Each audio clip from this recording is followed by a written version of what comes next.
Welcome to the Britain-Palestine Project podcast, part of our wider mission to promote peace with justice, security, and equal rights for Israelis and Palestinians. I'm Diana Safier, writer, podcaster, and events manager here at the Britain-Palestine Project. You'll hear from historians, diplomats, activists, and witnesses as we examine urgent humanitarian and political issues and unpack the complexities, confront the truths, and explore what a just and peaceful future could look like. Thank you for joining us. Let's get started.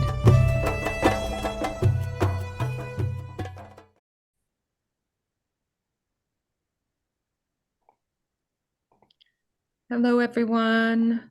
Just waiting for everyone to come into the room. As you can imagine, this is a very highly registered for webinar because the topic is super fascinating, relevant, important at this time.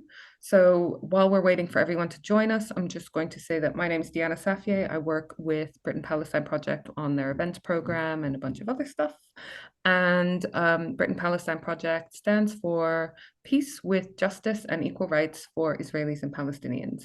We have a new sub-strap line, recognition is the beginning. Obviously, we had some big news at the weekend that the UK and some other countries have recognized the state of Palestine. And we hope that that is good news and that we will now have action off the back of that. Our mission at Britain-Palestine Project is acknowledging Britain's continuing historic responsibilities to uphold equal rights for the Israeli and Palestinian people through popular education and advocacy, and to convince the British government to recognize the state of Palestine, which we've done alongside the state of Israel, and now to look at what steps forward. This is, I just wanted to let you know that we do have an event on the 7th of October. We have a screening, an online screening of our event from the Nakba to Camp David. This is our follow-up to our short 18-minute long film called Britain and Palestine. It's on our YouTube channel, on our website, and so forth. So it is about 35 minutes long, and it will be followed by Q&A with our director, Gillian Mosley, who some of you will know. She was the filmmaker of Tinderbox, which was an amazing film. We have been taking that film around the country, and so now it's time for us to do an online screening. If you are a friend of the Britain-Palestine Project, you will get automatically a free link sent to you on the day of the screening. If you sign up to become a friend before the 7th of October, then you will get a free ticket to that event as well. Friends are our regular givers, those that sign up through our platform, People's Fundraising, to give to us monthly, any amount. And this helps us massively with our planning, it cuts down on admin.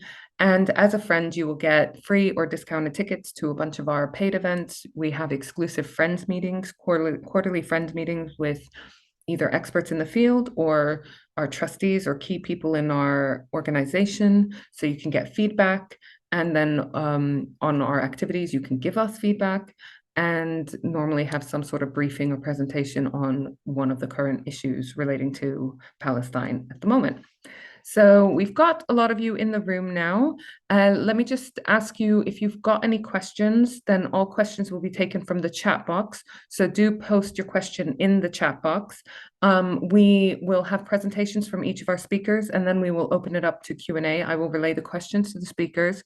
We have so many people that are attending, and we will probably have far more questions than we have time for, but I will try to get through as many as possible and from each of the different themes that come up. So questions in the chat box, please. I would also like to let you know that the speakers are speaking on their own behalf. They are experts on this topic, so we are very, very lucky to have them come and speak for us. We've got Brian Klug. He is an honorary fellow in social philosophy at the University of Oxford. He's published and lectured extensively on this topic of anti-Semitism, Islamophobia, racism, etc. And he's one of the authors of the Jerusalem Declaration on Anti-Semitism, which was produced in 2021, which I'm sure we'll hear much more about in this presentation. We've also got John McHugo. He is one of our former trustees of the Britain-Palestine Project, and he's a board member of CABU.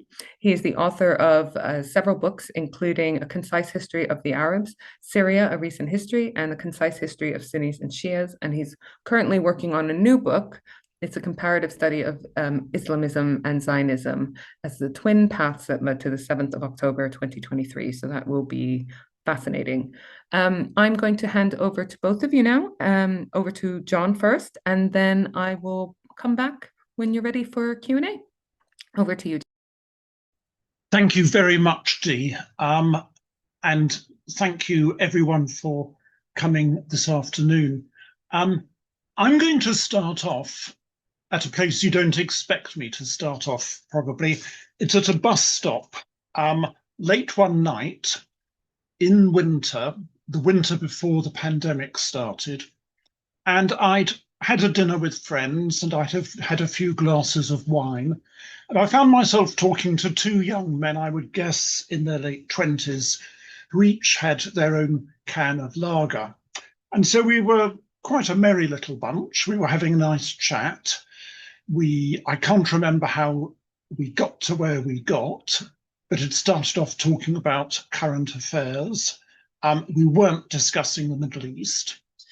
And then one of them made a remark, and I don't for the life of me remember how this came up, but he made a remark about that anti-Semitic tract, which we all know is a forgery, called the Protocols of the Elders of Zion, that was, I think, forged in Tsarist Russia.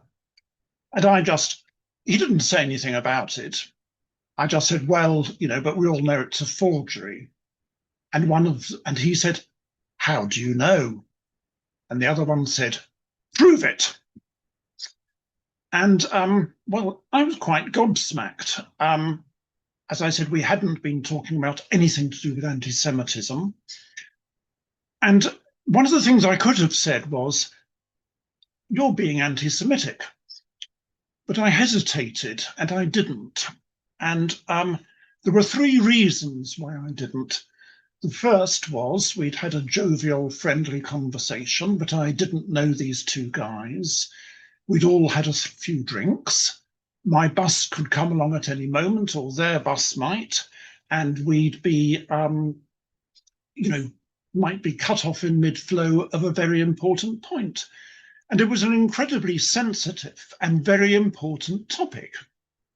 And so I didn't want to mention anti-Semitism because I didn't think, I was afraid where it might go. The second reason I didn't mention anti-Semitism was I thought it might be counterproductive. I suppose I was beginning to get an idea of what kind of views they might hold. But if I said, oh, but that's an anti-Semitic document, an anti-Semitic forgery, they would just have said, you're using anti-Semitism as a boo word. And, well, they might have accused me of being a snowflake. That's normally made by, that sort of accusation normally comes from a rather different section of our population, I think.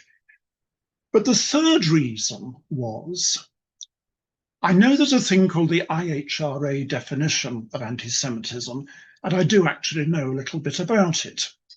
And I know that it is used to chill open debate about Israel and Palestine. Now, if I'd mentioned anti-Semitism, and if they had been well informed about the IHRA definition, they might have tackled me on that. They might have said, oh, but that's just a device to turn the conversation away from discussing Israeli war crimes or something like that. And so mentioning anti-Semitism, I think, would have been counterproductive. And I firmly believe that the IHRA definition of anti-Semitism is counterproductive when it comes to the fight against anti-Semitism, which is a very important fight indeed. So the conversation did continue, incidentally, and we now got on to the Middle East. I'm very sorry it should have followed on from a discussion of the protocols of the Elders of Zion, but that's what happened. And one of them made the remark, the only reason that the media support Israel is because it's owned by Jews. And he gave I said that I know for a fact that's not right, because one of the greatest Israel supporting newspapers in this country is the Daily Telegraph, the newspaper, I think, that likes writing about snowflakes, incidentally. But it's owned by two extremely wealthy twin brothers whose surname is Barclay, and who live in the Channel Islands because they don't like paying tax. And they're not Jewish. And one of them said, "How do you know? Jews change their names." Now, lots of people change their names. If you've seen the Godfather trilogy, you'll remember that in part 2, the young boy who comes from Sicily, from the town of Corleone, is given Corleone as his surname when he gets to immigration in New York. And he eventually becomes Marlon Brando's character, Don Corleone. I have come across in my own experience in work of many people whose parents came to this country maybe a generation or 2 or 3 generations ago, who've changed their names just because it may actually help them to be looked at more seriously when they apply for certain jobs. And to say that that is something specifically Jewish, I think is wrong. But also, it was an anti-Semitic trope of one Dr. Joseph Goebbels. And if the bus had not come along, I might even have reminded him of that point. But on the other hand, I might not have, because I wanted to tone the discussion down. I wanted reasoned debate, not a slanging match. Well, that's what got me ultimately to giving this talk today. Incidentally, a lot of it is in a lecture, not a lecture, sorry, an article I wrote, which is on the Britain-Palestine Project website. And I want to thank Brian Brivati for his help in editing that for me. Well, what I wanted to talk to you about was the fact that there is now some judicial interpretation of the IHRA definition. And this was drawn to my attention, and I thought it would be worth looking at. Dee, please, could you put up our number 1 of the slides, please? Now, the starting point for discussion of the IHR definition, or any occasion when there is a risk that legitimate conversation will be chilled, is Article 10 of the European Convention of Human Rights, which is incorporated into our law through the Human Rights Act. And what this says is the following: everyone has the right to freedom of expression.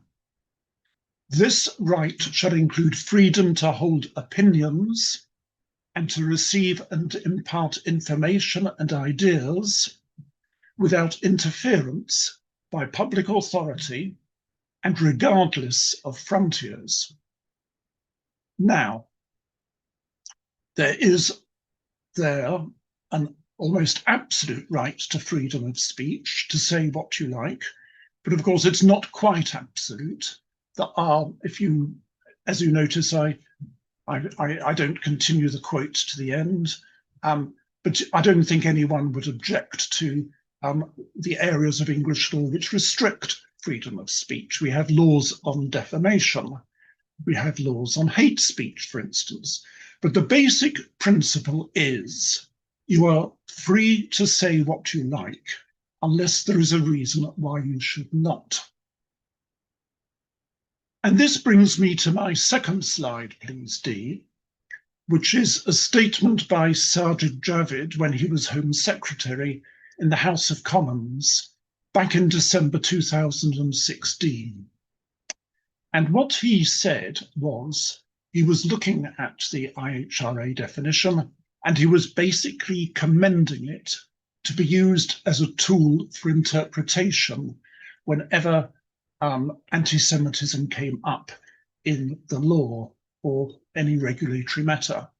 And this is what he says: although legally non-binding, the IHRA definition is an important tool for criminal justice agencies and other public bodies to understand how anti-Semitism manifests itself in the 21st century, as it gives examples of the kind of behaviours which, depending on the circumstances, could constitute anti-Semitism.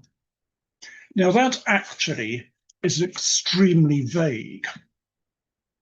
And Mr. Justice Chamberlain, who is the judge I'm going to be talking quite a lot about, said legal frameworks, whether in the criminal or the regulatory sphere, must be interpreted and applied so as to avoid the chilling of legitimate political speech, which attracts the highest level of protection under Article 10 of the ECHR. Now, he also quoted in a judgment, can we go on to slide 3, please? Mr. Justice Chamberlain also quoted Professor Avi Schlein, who gave some expert evidence in a case involving someone who was hauled before a disciplinary tribunal. And John, can I just interrupt to tell you that Avi is joining us today? He's here with us. I am very honoured that he is attending, and I hope he likes what he says and what I say, and will forgive me for quoting him with my imperfect voice. And this is what he said. Scholars and legal experts have convincingly argued that IHRA's definition is incoherent, vague, vulnerable to political abuse, and not fit for purpose. It fails even to meet the most elementary requirement of a definition, which is to define. The decisive role of pro-Israel advocacy groups in drafting and promoting the definition has also been established. And then he went on to say, the examples referred to in the IHRA definition, falsely represented as part of the IHRA definition itself, have been used to delegitimize and censor legitimate criticism of Israel, and more broadly, to curtail free speech on Israel. This shields Israel from accountability for its serious human rights abuses, which consequently continue unchecked. Now, you will see that he mentioned the illustrative examples. Dee, can you please put up slide number 4? And these are illustrative examples to give the kind of example of what could amount to anti-Semitism. And in the judgment in the case of Hussein that I'm talking about, in which Mr. Justice Chamberlain gave some interpretation, he was referring specifically to these 2 examples you can now see coming up in a minute, number 7 and number 8. And the point that he wants to make is that although you can have examples 7 and 8, they cannot override freedom of speech on normative and factual matters which may be contested. You have a right to discuss those. But, he also says, and I will come to this again towards the conclusion of my talk, but he also says that the context, the language you choose, and the tone of what you say matters. And the case that Mr. Justice Chamberlain was considering was an appeal from the Solicitor's Regulatory Authority by a solicitor whose name was Hussein, and therefore the case is known after him, who had said things that were alleged to be anti-Semitic, were found to be anti-Semitic by the disciplinary tribunal, and therefore he was struck off as a solicitor. Now, having read the case, and I want to stress I'm not talking about the whole case today, I think I can quite see why the disciplinary tribunal did that. And I can also see why Mr. Justice Chamberlain upheld their decision. But it is the discussion of the IHRA definition that concerns us, as it was interpreted by Mr. Justice Chamberlain. And can we now go to number 5, please, Dee? And what he did was he said that you cannot use these illustrative examples to chill discussion of normative and factual issues that are likely to be contested. And he gave what I have called the Chamberlain test. That is my own expression, by the way. Part 1 is that the IHRA's examples were billed as contemporary examples in 2016. They were not intended to set the parameters of legitimate political debate for all time. And as we have Avi Shlaim with us today, I might refer to his book, 3 Worlds, Memoirs of an Arab Jew, that came out a few years ago, and in which he said that in spite of all its sins, its many sins, Israel has not committed genocide. But then, late last year, he brought out another book called Genocide in Gaza, in which he has changed his view because the facts have changed. And in Avi Shlaim's view, and in the view of many other people, including myself, genocide is now being committed in Gaza. But this is what Mr. Justice Chamberlain said. The IHRA's examples were billed as contemporary examples in 2016. They were not intended to set the parameters of legitimate political debate for all time. Then he carries on with part 2, and where he says, where speech is said to fall within the 7th and 8th of the IHRA's examples, it is unlikely that the substantive content of the message alone will justify the label anti-Semitic. However, depending on the language used and in context, the speech may be anti-Semitic. Now, one reason Hussein lost his case was he used language and in a tone comparing Israel to the Nazis that the tribunal decided was anti-Semitic. But Mr. Justice Chamberlain made it very clear there may be legitimate comparisons to be drawn. For instance, in the early 1930s, there were occasions when the Zionist movement negotiated with the Nazis. That is all a legitimate topic for debate, for discussion, for the facts to be discussed. But if you use language in such a way that it's grotesquely offensive, as comparisons with the Nazis are likely to be for anybody who is Jewish, you, I think, are almost certain to have crossed the line into anti-Semitism. I will now go to my final slide, if I may, please, Dee. This is slide number 6, and these are the conclusions I draw from Mr. Justice Chamberlain's test, as I call it. And what I say is as follows. 1, it is not anti-Semitic per se to make judgments on contested factual and normative matters, even if this leads to a response that Israel is being judged by a double standard compared to other democratic nations.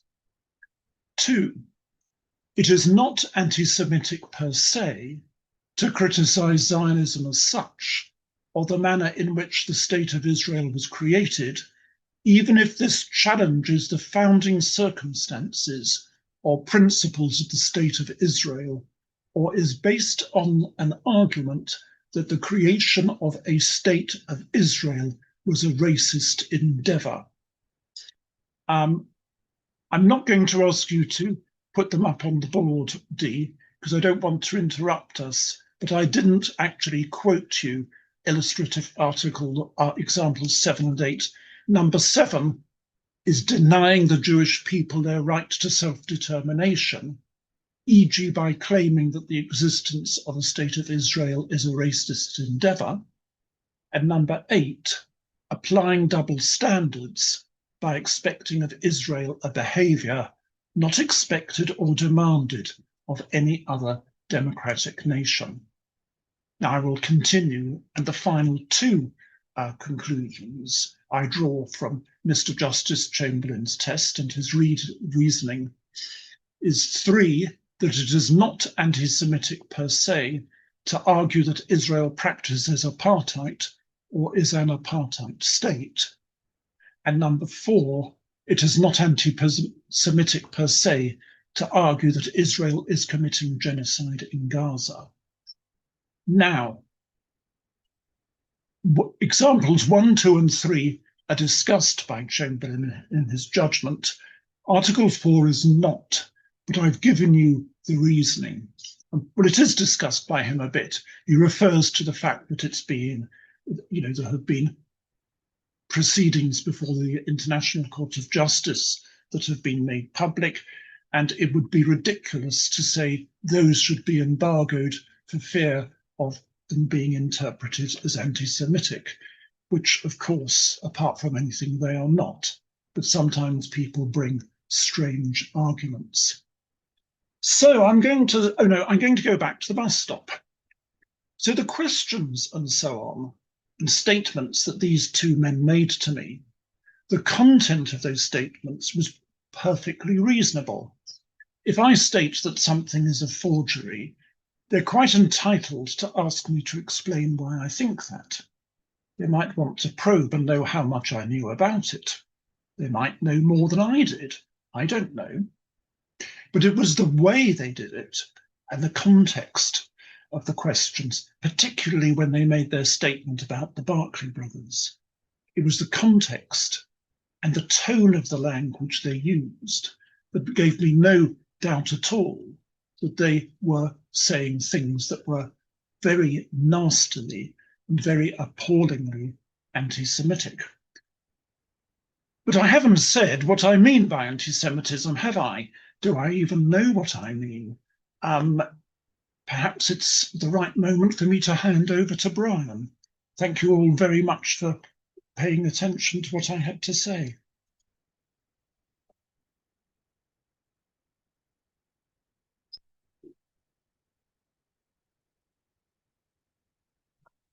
Right, can I be heard?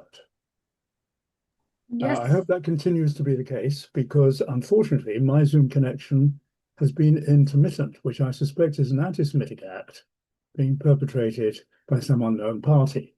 However, I will start to talk and hope that I get through to the end. Thank you, John, for your nuanced analysis of what Judge. I think you've done the heavy lifting, and in passing the baton, you've left me with the simplest of tasks, saying what anti-Semitism is. Actually, this simple task calls for a series of talks over several weeks, and I have only 20 minutes, so I can't cover the whole territory, but I'll have a go at covering a few of the inches.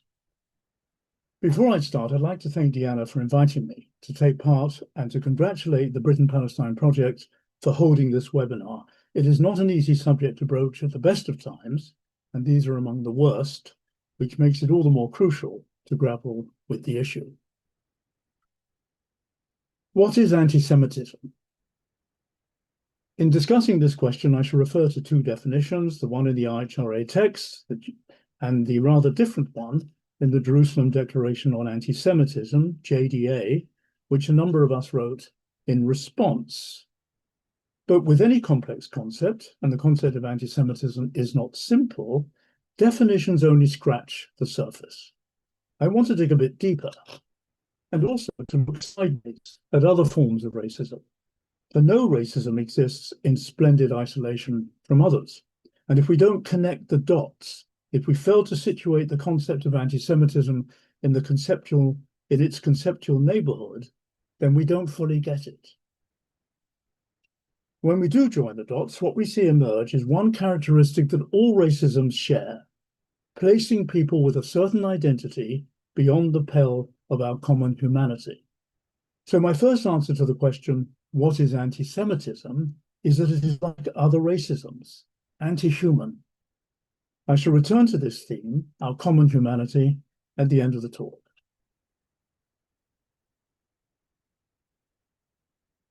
But what makes anti-Semitism anti-Semitism? Bearing in mind events earlier in this auspicious week, I will begin with the negative, what anti-Semitism is not. It is not anti-Semitic for the UK or any other country to formally recognize the state of Palestine, nor for the ICC to issue an arrest warrant for Benjamin Netanyahu, nor to condemn Israel for the devastation it has relentlessly inflicted on Gaza, or to be outraged by the proposal to annex the West Bank. Opposing Zionism, whatever Zionism is exactly, is not anti-Semitic, nor is opening up the fundamental question of what constitutional arrangements are best for the whole population between the river and the sea, nor for that matter is the expression between the river and the sea. None of these things in themselves are anti-Semitic, but they could be. By the same token, it is not racist in and of itself to object to the expression between the river and the sea. Opposing Islamism, whatever Islamism is exactly, is not Islamophobic, nor is condemning Hamas for the atrocities committed on the 7th of October 2023. None of these views per se is racist, but they could be. Whether the political views we hold are right or wrong is one thing. Whether they or the language in which we utter them are racist is another. The debate over Palestine and Israel suffers from the fact that all too often these two questions are conflated. Distinguishing them means separating what must be separated and is, as I see it, an axiom of this webinar. So, back to the question, what is anti-Semitism? Our definitions can help us with this question, but not as much as we are inclined to think. We tend to expect too much from them. We want something solid, a hard nugget of meaning, something that can do our thinking for us. But paradoxically, no definition of anti-Semitism is definitive. Even a good definition is no more than a finger post, pointing in the direction of the concept. Some definitions, however, are less definitive than others, and that brings me to the IHRA's so-called definition. Now, I don't want to dwell too much on this, but there is no avoiding it. It has had enormous traction across much of the planet. As of last December, it had been adopted by 45 countries, including the UK, and by many British universities, perhaps a majority. All kinds of bodies have signed up to it, from the Church of Scotland to the Premier League, though I have yet to hear it being invoked by VAR. The US State Department called it the gold standard, and in case this sounds like trumpery, it was when Joe Biden was president. Let's see how this gold standard stands up to examination. Dee, could you please put up slide number 7?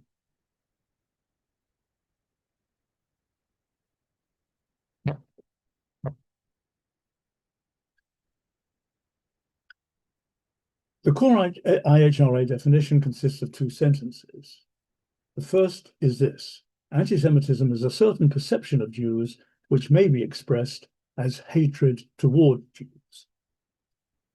David Feldman, director of the Birkbeck Institute for the Study of Anti-Semitism, has amply called this sentence bewilderingly imprecise. That's a quote.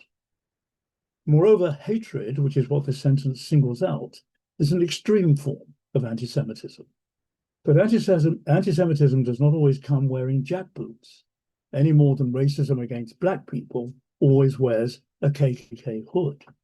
Much of the time, anti-Semitism is not so much a visceral passion as a form of osmosis, drawing on, and I quote now from an article written by some colleagues, a deep reservoir of stereotypes and narratives that are embedded in the general culture of a society.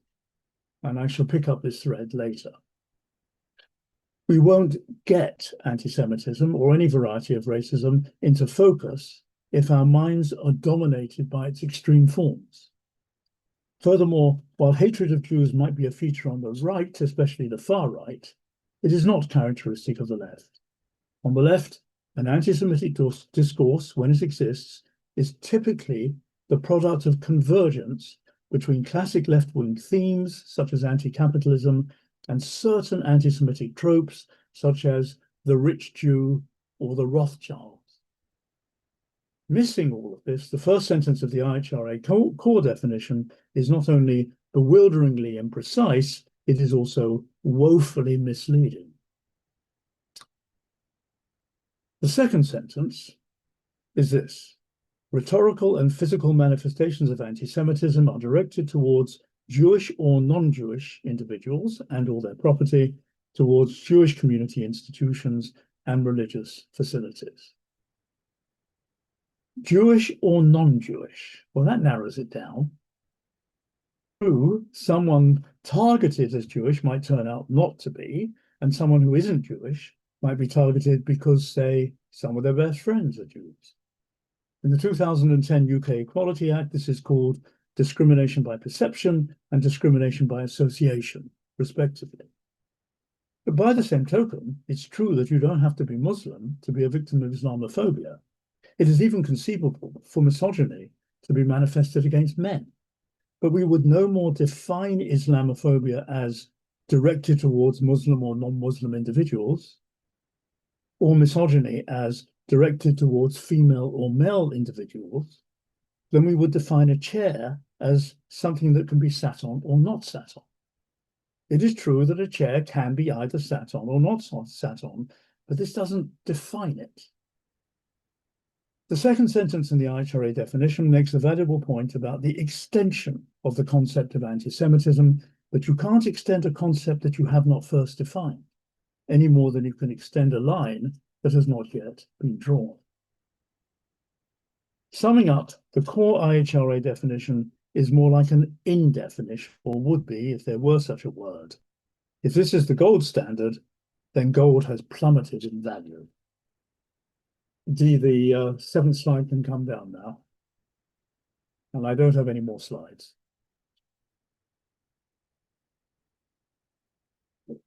Can you hear me? Yes, we can hear you. Hello? We can hear you. Carry on. Okay, good. I'll carry on then. As I say, the slide can now be withdrawn. I don't need it anymore. Thank you. 11 examples follow the core definition. The examples are supposed to, quote, serve as illustrations, though how it is possible to illustrate a definition that is incoherent is beyond my understanding. John has exposed the flaws in 2 of the examples, and there are many more flaws in the document, but I won't dwell on them. We don't have the time, and I lack the appetite. The bottom line is this: taken as a whole, the IHRA text is both confused and confusing, and moreover lends itself to promoting a particular political agenda in the public debate over Palestine and Israel. It tends, in other words, to conflate the 2 questions that I distinguished earlier: whether the political views we hold are right or wrong, and whether they or the language in which we utter them are racist. The effect is to hamstring debate, to restrict opponents of Israel or Zionism from freely expressing their political views. Thus, one critic, who speaks for innumerable others, says this about the IHRA definition, I quote him: "It has been primarily used, and I argue grossly abused, to suppress and chill pro-Palestinian speech," end of quote. He takes aim not only at the groups who have used the IHRA definition, but also at the institutions that adopt it, about whom he says acidly, and I quote again, the definition has become the symbol of, are we protecting Jews or are we not protecting Jews? This critic speaks on the subject with some authority. He is Kenneth Stern, the man who wrote the IHRA definition, or was the lead author. The principal author is now one of its principal critics, and precisely on the grounds of how it is being used politically. Now, as I mentioned earlier, the JDA, which went public in March 2021, was a response to the IHRA definition, which had been released nearly 5 years earlier. We, the 7 or 8 members of the draft team, would not have written the JDA if we had not thought that the IHRA muddies the waters and distorts the political debate. The JDA includes a distinct definition, and I'm sorry, Dee, I asked you to withdraw the slide, but it is on that slide number 7, so perhaps we should display that slide one more time, just for a minute. Thank you. Apologies for that. At the bottom of that slide, I think it reads, anti-Semitism is discrimination, prejudice, hostility, or violence against Jews as Jews, or Jewish institutions as Jewish. End of quote. And now we really don't need that slide anymore. That's the definition in the JDA. I think it's clearer than the IHRA definition. It's a better finger post. But it does no more than give the form of the concept. Anti-Semitism, like every other kind of racism, has a specific content, and it's the content that makes anti-Semitism anti-Semitism. It's because of its content, the political speech about Palestine and Israel can, sometimes inadvertently, stray across the line into anti-Semitism. I said at the beginning that I want to dig a bit deeper than definitions, which only scratch the surface, and that's what I want to do now, and for the rest of the talk, by going into the content of the concept. Now, we do this in the JDA in guidelines 2 to 5. You can find it on the web. I'm not going to read them out now, but those guidelines mention some of the tropes, images, stereotypes, and narratives associated with the stock figure of the Jew in classic anti-Semitism. These are cultural phenomena which, like layers of sediment deposited on a riverbed, rise to the surface when the water is stirred. They have their origins in the role that Jews played down the centuries in Europe's sense of its own identity. Seen as being in Europe, but not of Europe, the Jews were the original internal other, the alien them to the European us. First in antiquity and into the Middle Ages, Judaism was the foil against which Europe defined itself as Christian, and this is perhaps the most potent and enduring source for the ingredients of classical anti-Semitism, putting law above forgiveness, revenge over mercy, and money above everything else, along with collective refusal, or worse, of Jesus Christ and the God of love, and so on. In the 18th century, the Jews played the role of foil differently. They were, in the words of the historian Adam Sutcliffe, the Enlightenment's primary unassimilable other, the antithesis of universal reason. And in the following century, in the blink of an eye, this is the 19th now, their meaning was stood on its head. Europe saw itself in the 19th century as a patchwork quilt of ethnic nationalities, and the Jews were seen as an anomaly, as rootless cosmopolitans. From era to era, with changes in the way in which Jews were situated as the internal other of Europe, the stock figure of the Jew evolved, being preternaturally powerful, clever in a self-serving way, controlling governments. These and other tropes were added to the profile. So phrases like the power of the Israel lobby or the influence of the Zionists are therefore loaded. They are loaded in ways in which they would not be loaded if the equivalent language was used about a group that is not Jewish. That's how racism works. Each form of racism has a particular content, such that words or phrases that could be merely descriptive are contaminated by cultural connotation. Take, for example, the phrase Sharia law. It denotes a legal code. But when Trump used the phrase earlier this week in his address to the UN General Assembly, attacking the Muslim mayor of London, the phrase signified more than a legal code. It conjured up the ghosts of Saladin and the Saracens defeating the Crusaders. and, as remembered in Europe, imposing Islam on Christian Jerusalem. That's just one drop in the cloud of associations that surround the words Sharia law uttered by that person in that way. As John said, tone and language matter. They can make all the difference. And they can do so when unintentionally they stir the sediment on the bottom of the cultural riverbed. Sometimes, in other words, anti-Semitism or Islamophobia or any other kind of racism lies in the culture of a society and not in the heart of an individual, or it seeps into their heart or their language without their knowing, just as we are unaware of the air we breathe. What do you say in such case? Does it matter what name we give it? Perhaps, I'm not sure. It depends. But whatever the facts are in a given case, there is a rule of thumb that is worth following when speaking politically about Palestine and Israel. As formulated by the late anti-Zionist Jewish socialist Steve Cohen, it is this, I quote him: any group which claims to be against anti-Semitism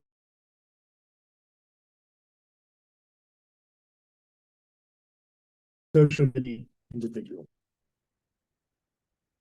In closing, I want to return to a theme that I touched on briefly at the outset, our common humanity. Let me, in this connection, introduce you to Aurora Levins Morales. Aurora is a Puerto Rican Ashkenazi Jewish feminist and a member of Jews of Color in Solidarity with Palestine. She is also a member of Jewish Voice for Peace, a grassroots Jewish organization in the US that promotes Palestinian rights and supports BDS. In her essay, Who Am I to Speak?, Aurora recalls a piece of family history. My father's family, she writes, lived in a small southern Ukrainian village where each spring the Easter sermons sent their neighbors rampaging against the Jewish farmers and craftspeople who lived among them. End of quote. This immediately brings to mind, at least to my mind, what is occurring now on the West Bank, where the perpetrators of pogroms are Jews, not Ukrainians, and the hapless victims are Palestinians, not Jews. And this grotesque trajectory encapsulates, I think, the plight of the Palestinians, who time and again bear the cost of a history that is not theirs. But I digress. As I was saying, in her essay, Aurora recalls the situation of her father's family in Ukraine. There was, she says, a three-cornered argument among the Jews in the village, quote, about what, if anything, would save the Jews. And now I quote her. The Orthodox said it was in God's hands. The Zionists said only Jews could be counted on to stand by Jews, and we needed a defensible territory of our own, where we called the shots. The communists and socialists and anarchists said only an alliance of all the working people can dismantle our oppression and everyone else's. End of quote. The small southern Ukrainian shtetl village from which Aurora's father's family came is, so to speak, the same shtetl from which the families of most Ashkenazi European Jews came, including my family. The same three-cornered argument went on in the shtetls of our grandparents and great-grandparents, Orthodox versus Zionist versus anti-nationalist left. Actually, there were more than three corners to the argument. Moreover, some of the Orthodox were Zionist, most of the Zionists were socialist and even Marxist. A very Jewish debate. But again, I digress. Getting back to Aurora, whose name, of course, means dawn, here is how she introduces herself at the beginning of her essay. I quote, a colonial subject, a woman of color, an immigrant, disabled and chronically ill, of mixed class, and a Jew. End of quote. She is no Zionist, nor was her father's family in the southern Ukraine shtetl, where Jews argued furiously about which road to take to get out of their predicament. I believe our safety lies in the solidarity of working people, she writes, and not in a Zionist state, end of quote. For daring to say this, she has paid a price. Quote, I have been accused of betraying the Jews who died at the hands of the Nazis.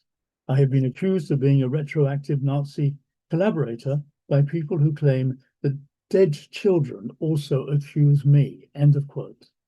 Since several members of her extended family, including children, died at the hands of the Nazis on a single day in May 1942, This accusation, this last one, is especially wounding, but the wound is not deep enough to damage her vision. Aurora sees, accurately in my view, the hand of Europe at the back of the mess that we call the Israeli-Palestinian conflict. She writes, and I quote her again, "The oppression of Jews, imperialist manipulation, and profound racism have all enmeshed to create this nightmare, and I want all my peoples to be free of it." All my peoples, I'm emphasizing. Who am I to speak? This is the question posed by the title of her essay. The answer is contained in the author herself. She is a one-woman rainbow coalition with a voice as broad and as inclusive as humanity itself. When I speak out for the humanity of Palestine, she writes at the end of her essay, I am defending the humanity of everyone, including all Jews. End of quote. Let Aurora have the last word, or rather, let the last word be Aurora. Dawn. Thank you. Thank you so much, both of you. Brian, you had a moment of your connection dropping out just as you were telling us the rule of thumb. Shall I give you the rule of thumb then? Yes, please. I think we're all desperate for it. Because it is important. Again, this is let me just find it, sorry. As you're looking for it, I just want to say that I mentioned that we have Avi Schleim with us. We also have Lord Dubs. Brian, we have your brother, Tony Klug, who has in the past done webinars for us. We've got Miranda Pinch, who is a filmmaker. We were talking about films earlier. She made an amazing film, which you can find on our website under resources, From Balfour to Banksy. So we have lots of our friends, lots of our regulars here. So welcome everyone, and thank you so much for coming along. John, your talk did take some turns. We were at a bus stop and then we talked about The Godfather, which was not what I was expecting of today. So, Brian, have you found your rule of thumb for me? I have, yes. So very briefly, this rule of thumb, which was formulated by the late anti-Zionist Jewish socialist Steve Cohen, is this.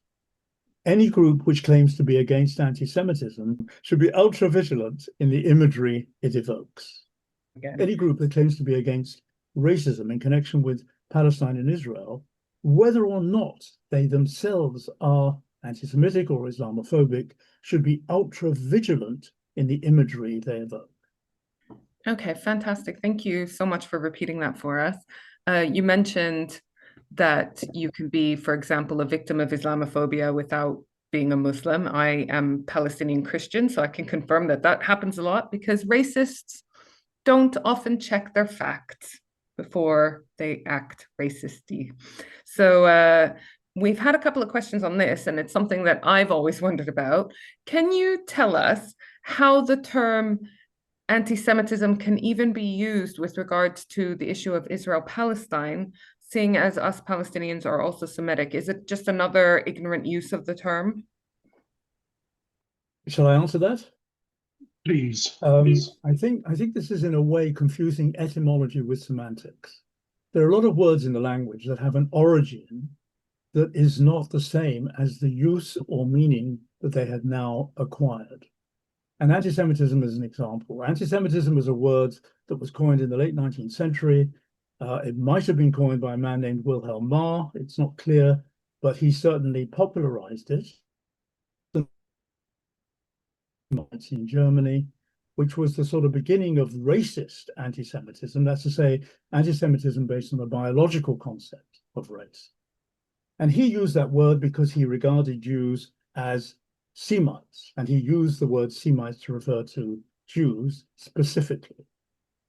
The word Semite has been used by others, by linguists and by historians very differently, to be inclusive of Arab peoples in the Middle East. But that's the origin of the word anti-Semitic. And as I say, it has acquired the use of referring only to Jews because of its origin, despite the fact that we use the word Semite or Semitic differently. Right. Okay, I understand now. So it was me that was ignorant. We've had a Seems I've lost the connection. we've got a couple of questions on I whether or can't hear not you. it's considered anti-Semitic for someone to talk about the Zionist lobby, the Zionist Israeli lobby, Zionist and or Israeli lobby, or talking about people having a lobby with influences on the government institutions and so forth. How can you talk about that without being anti-Semitic? Again, shall I respond to that? Um, First of all, of course, the existence of political lobbies is just a matter of political fact. Um, Many causes have lobbies for their cause. In the Jewish case, the problem is that the use of a phrase like the Zionist lobby has a kind of connotation of Jews collectively exercising power that is beyond their sort of size as a group and manipulating governments accordingly. So the question is, how could you use the phrase without having that connotation? And I think the answer is with a little bit of thought and care. You can refer to the Zionist lobby in a sentence or an utterance that makes it clear that you are using it simply in a descriptive way to refer to a particular political lobby. If you use the phrase per se and say nothing more about it, then it carries that anti-Semitic connotation willy-nilly. So it's a good example, I think, of how care can be taken to achieve what Steve was talking about, Steve Cohen, when he talked about not evoking an anti-Semitic imagery, being ultra vigilant.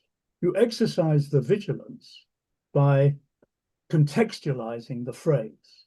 And if you use the phrase just on its own without any kind of contextualization, yes, then it's liable to evoke the anti-Semitic imagery. I always think also that your intention comes across quite often. So even if you sometimes use words that are no longer PC or whatever, you can tell when someone is maybe just like not well informed or a racist bigot usually. And that goes a long way, although we are all in the market of trying to become more informed so we don't come across as ignorant, I suppose. I've got a question from Anthony Valian. How can Corbyn and Sultana's new party discuss Israel, Palestine, Zionism, etc., and oppose chilling speech without running foul of serious anti-Semitic accusations, or anyone for that matter? John, do you want to take that one? Well, what I'd say is we've covered that. And what you just said, Dee, or anyone for that matter, it's clearly a question of the way you talk about something and the language you use, the tone you use it. The two men at the bus stop asking me to prove that the Protocols of the Elders of Zion was an anti-Semitic tract. That was the question in itself was not anti-Semitic. What was anti-Semitic was the way in which they asked it. And I often feel that there is a tendency among some people, who get very passionate in debate and let their language slip away and let the tone in which they speak the language they use slip away. And that creates an awful lot of trouble and makes discussion difficult for all of us and is very, very counterproductive. And I think that applies to Jeremy Corbyn and Zara Sultana or Ken Livingstone in exactly the same way as anyone else. No difference for anyone. We're all in the same position, whatever your views may be. Thank you so much. We've run a little bit over because we did start a couple of minutes late. I would just like to say that we are making these webinars free so that they can have wide reach. We hope that you share these webinars with anyone that you think might be interested in the different topics that we've been covering. We are a charity and we do very much appreciate any kind of support. So I will be popping a donation link in the chat box. We really appreciate any kind of help, any amount. And I'm also posting the link to become a friend of the Britain Palestine Project. Like I said, that's someone who donates any amount monthly through our donation platform, People's Fundraising. It really does help us. And there are some benefits like free and discounted tickets to our events and so forth. So I just have time to thank our speakers. John, Brian, thank you so much for coming along and speaking to us on this touchy and complicated and timely subject. I feel a lot clearer on it, so hopefully everyone else does. And I want to let everyone know that we really appreciate you all coming along and listening to us. And we'll be posting the recording up on the website and all of the podcast platforms, as well as YouTube, by this evening, hopefully. So thank you so much for joining us, and we hope to see you at the next one. Have a lovely evening. Bye.